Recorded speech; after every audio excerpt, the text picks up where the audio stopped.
On en parle avec Abderrahmane Koulamala, ancien ministre du président Idriss Déby et président de l'UDC, l'une des composantes de l'Alliance nationale des rébellions. Alors tout d'abord, j'ai envie de vous demander où en est l'offensive exactement des rebelles. Nous occupons toujours le secteur de Gozbeida, nous sommes toujours dans le secteur. Il faut savoir que notre stratégie, c'est pas d'occuper et de rester dans une ville, étant donné que nous sommes la cible de survol aérien de l'aviation française et surtout des attaques aériennes du gouvernement tchadien. Donc nous sortons toujours d'une ville, nous occupons la zone, nous attendons les forces gouvernementales en ce moment, elles ne viennent pas. Mais nous occupons tout le secteur de Gozbeida. Non seulement nous occupons Gozbeida, mais une de nos colonnes est déjà en avance en direction de l'ouest de Gozbeida, à plus de 150 km de Gozbeida. Donc voyez-vous, le pays est en ce moment entre nos mains. Et en tout cas, l'Est du Tchad est en ce moment entre nos mains et les forces gouvernementales montrent en tout cas une très grande fébrilité, une très très grande faiblesse. Alors, il y a plusieurs oppositions au pouvoir. Est-ce que vous avez formé un front uni, une coordination militaire ? Oui, vous avez l'Alliance nationale qui regroupe 4 mouvements et vous avez l'UFCD qui a fait avec nous une coordination militaire.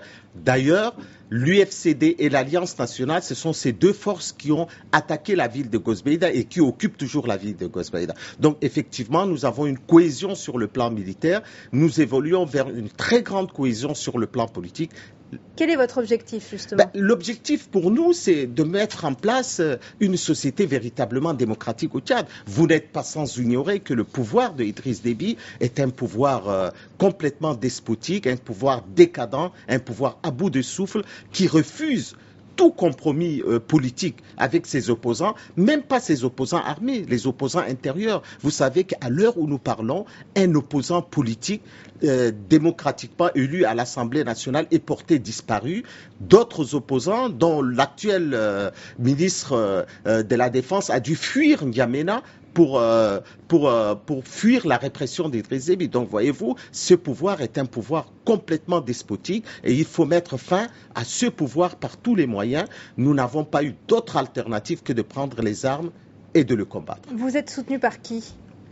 Nous sommes soutenus par l'ensemble des Tchadiens. Ce sont les Tchadiens qui nous apportent notre support, qui nous apportent notre aide. Il y a une révolte générale au niveau du Tchad. Cette révolte-là se manifeste par la prise des armes des Tchadiens parce qu'il n'y a plus de perspective d'alternance politique au Tchad. Le refus de l'alternance politique et l'accaparation du pouvoir par Idriss Déby et de sa famille et de son clan ne permettent plus d'espérer une société libre au Tchad. Mais vous seriez prêt à un compromis avec le président Idriss Déby ? Et est-ce que toute l'opposition est prête à ce compromis ? C'est un secret de polichinelle. Nous sommes allés à Sirte pour mettre en place des structures démocratiques au Tchad. Nous avons fait un accord qu'Idriss Déby refuse.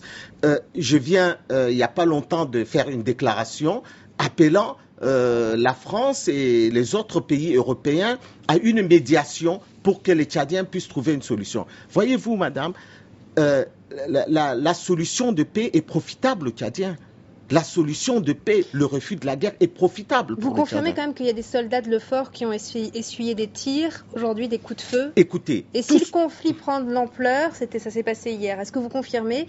Et si le conflit prend de l'ampleur, est-ce que l'EUFOR est prêt à intervenir ? Écoutez, nous, on n'a pas eu de confrontation avec l'EUFOR. Peut-être que c'est quelques troupes isolées qui se sont trompés d'objectif et il y a eu quelques escarmouches probablement. Mais nous disons que nous félicitons l'EUFOR pour son attitude responsable à Gozbeida parce que l'EUFOR n'a pas intervenu et s'est réservé strictement à son rôle de neutralité.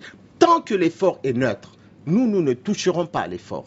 Tant que l'EUFOR se cantonne essentiellement à sa mission humanitaire, nous, la rébellion, nous sommes des responsables politiques du pays. Nous ne descendons pas de la planète Mars. Nous sommes des anciens responsables et nous garantissons pour l'effort En tout cas, s'ils sont neutres, nous ne les toucherons pas. Alors, dernière question. Le ministre français des Affaires étrangères, Bernard Kouchner, a déclaré qu'aujourd'hui, que la France n'a pas à soutenir le gouvernement du président Idriss Déby.